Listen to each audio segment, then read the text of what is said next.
Okay, we'll continue with more things happening before phones. And what I was going to say is that whenever something happens new in technology, we didn't have it. We didn't have it, and we didn't have it. And all of a sudden we have it, and now we have to have it. So we do just fine without it until it arrives on the scene, and then it becomes indispensable. And that's the way telephones have been. Um, so going back on, let's see, we're starting back on slide 6. We from 1854 for about 10 years. At that point we had 25,000 miles of telegraph wires. They had been laid across the U.S. But remember, 25,000 miles, that doesn't cover the entire United States. That was pretty good for that period of time. But whenever something new comes out, what do we do? We start with the high density population areas like New York, Los Angeles, Chicago, and other cities that are now becoming so huge. We start there and we move out to the suburbs, we move out to the rural areas, and people are, even though the federal, the FCC, sorry, um,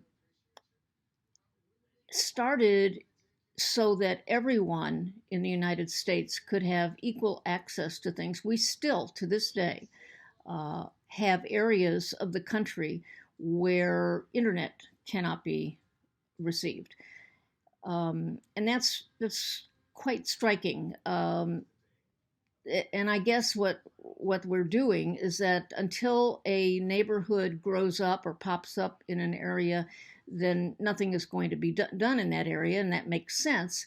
But even as I say that, some people I'm you know uh, hearing from students who don't have really good Wi-Fi or really good internet access, and so they may start on a test and then they lose their internet access, and then we have to start the test over again and that sort of thing. So I wish that everybody had really good internet access, but we're not there yet after more than 20 years of having it, and I think we should be there by now. So anyway, so what we were able to do from the telegraph wires that had been laid, we were able to get train schedules, weather information, important news. That's always top priority. What is the information that we must have in order to live our lives safely? And that's what the government is supposed to do for us. And then in 1864, we had a telegraph line that spanned the entire continental United States. And of course, you know what continental means. Any part of the United States that does not abut, does not sit next to another part of the United States, is not part of the continental United States. So anything outside of the 48 states in the continental United States did not have this. So we had no access, we had no way to telegraphically reach people in Alaska. There wasn't, of course, it wasn't a state then, or Hawaii, but we couldn't even reach those territories back then. Then in 1866, we have transatlantic telegraph. This is always a huge leap for us in America um, to transport uh, communication across oceans. So now we were able to speak. The Atlantic, of course, is the eastern seaboard. We're now able to reach Europe and eventually the Middle East. So we're moving. Still not great in the rural areas, but we can reach Europe. Okay, it was very costly. This was just too expensive for most people to use. And that's not good, because part of the FCC also is to make it affordable for everybody.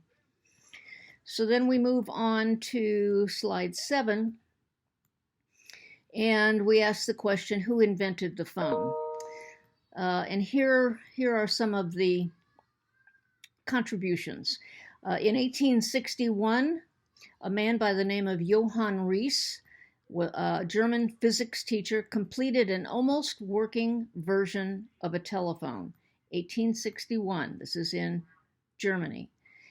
He used sausage skin, a beer barrel, and a platinum bar. And I don't know if he was just trying to create a very expensive deli sandwich, or if he was creating a telecommunications device. But at any rate, that's what he used. The function was to send musical notes to a receiver that could play them.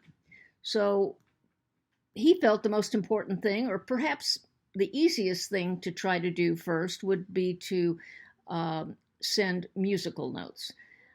The downside was the same idea as the telegraph, making and breaking a circuit and not continuous. So it had some downsides, but he was working on it.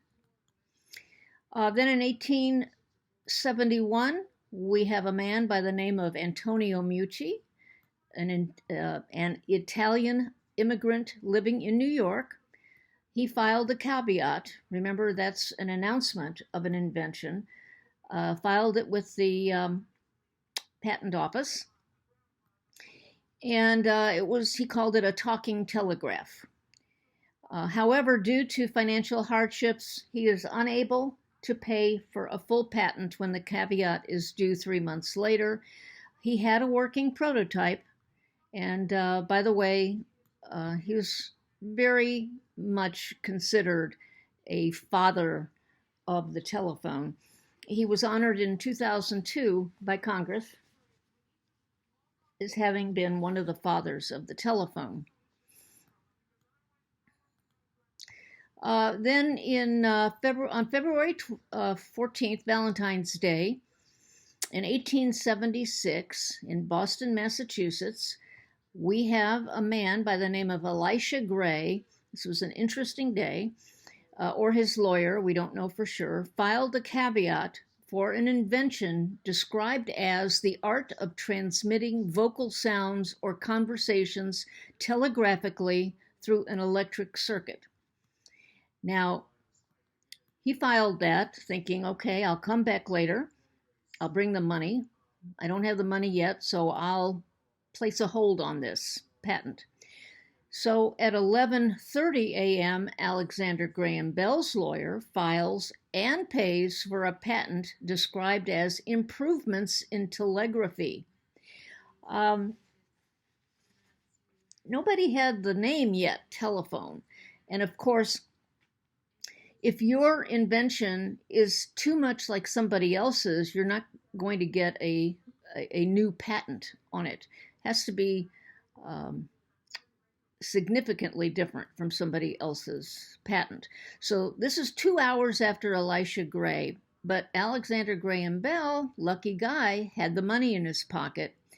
And at 2:30 that afternoon, Elisha Gray's caveat is paid for so that a patent can be granted.